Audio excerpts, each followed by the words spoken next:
every entrepreneur we have interviewed so far identifies themselves as a disciplined person, therefore they are. Identity is one of the hardest things to break if you're not conscious of it. So being conscious of what you're trying to do is, I think, the most important thing you can do, but also, just building the habits. I think a lot of people, we're guilty of this, have set the goals but not built the daily habits or inputs. Once again, relating to every entrepreneur we have talked to, did the hard thing every single day, built the habits, and now they're absolute dogs when we talk about that. But it's just normal to them because they built it over time. Yeah, I think specifically the identity input that you just mentioned is something that people should take away. It's hard just to do hard stuff. Like, everyone's great advice is like, just start. And that's the advice I've given people, and that's the advice I've been given. But like, that's obvious. But I think thinking about yourself as the person you want to be is a really easy way to sort of smooth that transition over. It's really hard to start a business and start cold calling. But if you wake up in the morning and you do the easy thing, which is going in front of the mirror and looking yourself in the eyes and saying, I'm an entrepreneur who cold calls today. It sounds silly, but if you do that for 10 days, on the 11th day, you're just going to get up and cold call, and it'll be less scary. And even if that's the first day that you do it, it will be easier because you've identified yourself as that individual. And that's definitely something that I've sort of taken away from our guests as well, is they built a lot of skills up before transitioning into the thing that they wanted to do, but they all identified as that person that they wanted to transition into, right? Like Hussam, he wanted to raise capital and build relationships and stuff, and he, did the hard things, he did the networking and all that, but he saw himself as that person, and now he's getting into those rooms and those conversations. So I think that's a key takeaway, is identifying yourself as the person you want to be. And I know Chase Hughes talks about that a little bit as well. I don't know if you have any comments on him or that point, Colton. Yeah, I'll bring that up for sure.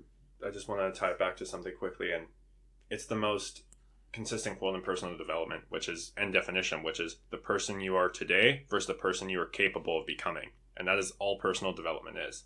And it's, where are we today and who are we capable of becoming and know we can become.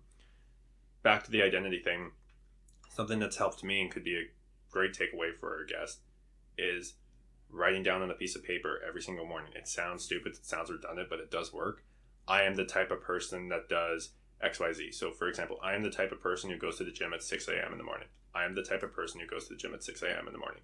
Do that 10 times every single morning for 3 months, and you will change your identity. And this is something that Chase Hughes says, and he's a major, I want to say, player or expert in behavioral science and psychology. And you're shifting your identity. Another example he gives is humans want to be as comfortable as possible. They run away from discomfort. So if you're trying to lose weight, you can be skinny as me, or if you want to gain muscle or whatever, go on ChatGPT and make a picture of you being fat and put it on your fridge. And subconsciously, you're going to make yourself go to the gym because you are uncomfortable with that picture and want to do better. Humans run away from discomfort. So these are all small psychological tricks that can, one, change your identity and build new habits for you that Chase Hughes talks about. Yeah, that's a great point. I remember we were talking about that the other day. You said putting a picture of yourself fat on the fridge. And it's funny what that will do to a person. They'll actually not want to go to the fridge and eat the food because they don't like looking at themselves like that. But that's a really easy thing.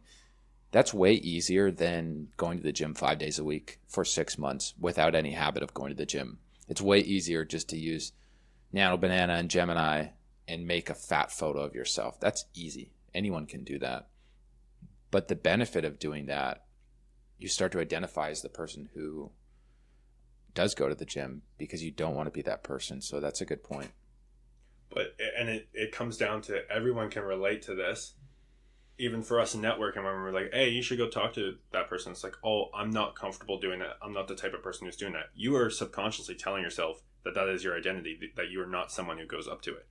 Our brains are computers. They are reprogrammable. You just have to be saying the right things and writing down the right things and thinking the right things. Do you have one example of a time where you did that in reality? You gave yourself that identity of the person you wanted to be, and therefore you did something hard and you saw the benefits of it? Yeah. I think the number one example for me, which is an extreme example, but I was trying to get out of construction in 2025, and I went to Vierick 2025, which is now who we work for. I kept saying to myself, I am someone who wants to work in this industry. I am someone who wants to do big things. It was very vague, but I didn't know which direction I wanted to go. And I said, I want to meet a specific individual named David Hodge to see if there was an opportunity there. And that's all I was saying all weekend is I want to meet David Hodge. I'm going to try to get a meeting with David Hodge. Long story short, turns out he wasn't at the conference and he was at his office. I've been repeating to myself all weekend that I'm the type of person who's going to go meet Dave Hodge and get a job, and I'm the type of person who wants to get out of construction. So I asked someone on the floor for directions to his office, put it on Google Maps, and went all the way to his office, went up 14 floors, went to his secretary asking to speak to Dave Hodge, and said I had a meeting. And so I actually said I have a meeting with Dave Hodge. I'm here to shake his hand, and he wasn't there. He was actually at the conference. So I ran back down to go meet him.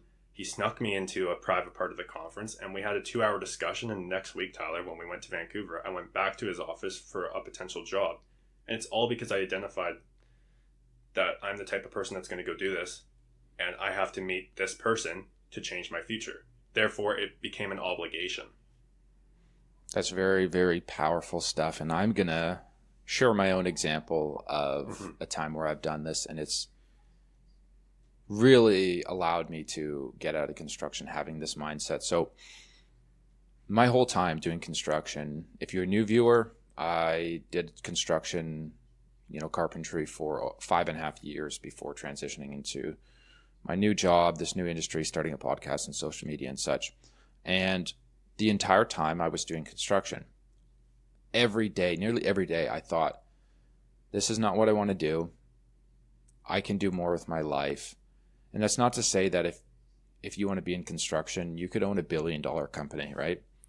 But I didn't want to do that in construction. I didn't like the industry, and I wanted more out of life and in business and stuff. And so I never accepted that that was all it was going to be for me. And I think that's directly contributed to my ability to eventually, after a long time, longer than it should have been, removing myself from that industry, getting a new job in an entirely foreign industry, and getting all these opportunities that I've gotten now. My life's changed drastically, especially in the last few months, but even over the last 7 or 8 months from getting out of construction. And I think the key theme with that is I identified almost on a daily basis that that's not who I was. I was an outsider in the construction industry. As a lead hand managing 25 people, I was an outsider. I didn't belong there. That's not who I was. I was a business guy. And to reference, some coworkers, not to name anybody, or people that I've met, they didn't feel like outsiders, and they accepted that that's as good as life got. And so they didn't hate it as much as me. And I think that's a core point. I hated being in construction. No disrespect to anybody I worked with or worked for or met. I hated it. And that's because I didn't accept that that's as good as life got for me. And I knew something else was out there that I needed to go find. But for the people who accepted it, it wasn't as bad for them. So if you're feeling like a bit of an outsider, or you feel like you want to change careers, even if you don't know exactly how to frame that mindset, just hate it. And your day will be shittier. You might go months. I went years miserable in construction because I hated it so much. And that's exactly why I was able to get out of it and find, a good amount of success very early on. It's been less than a year. It's only been 10 months since I quit construction, and my life has changed drastically. And I think that's all comes back to hating that and identifying myself as someone else.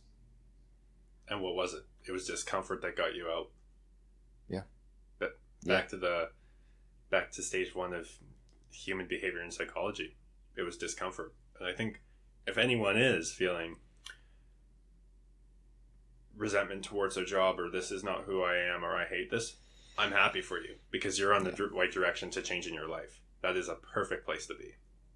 So 100%, and double down on that.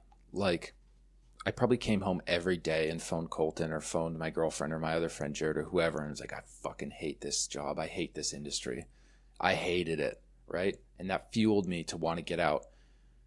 And I think you'll realize quickly, first of all, opportunity is endless in the world. If that's anything that I've learned in the last 8 months, is opportunities everywhere, and you can do whatever you want.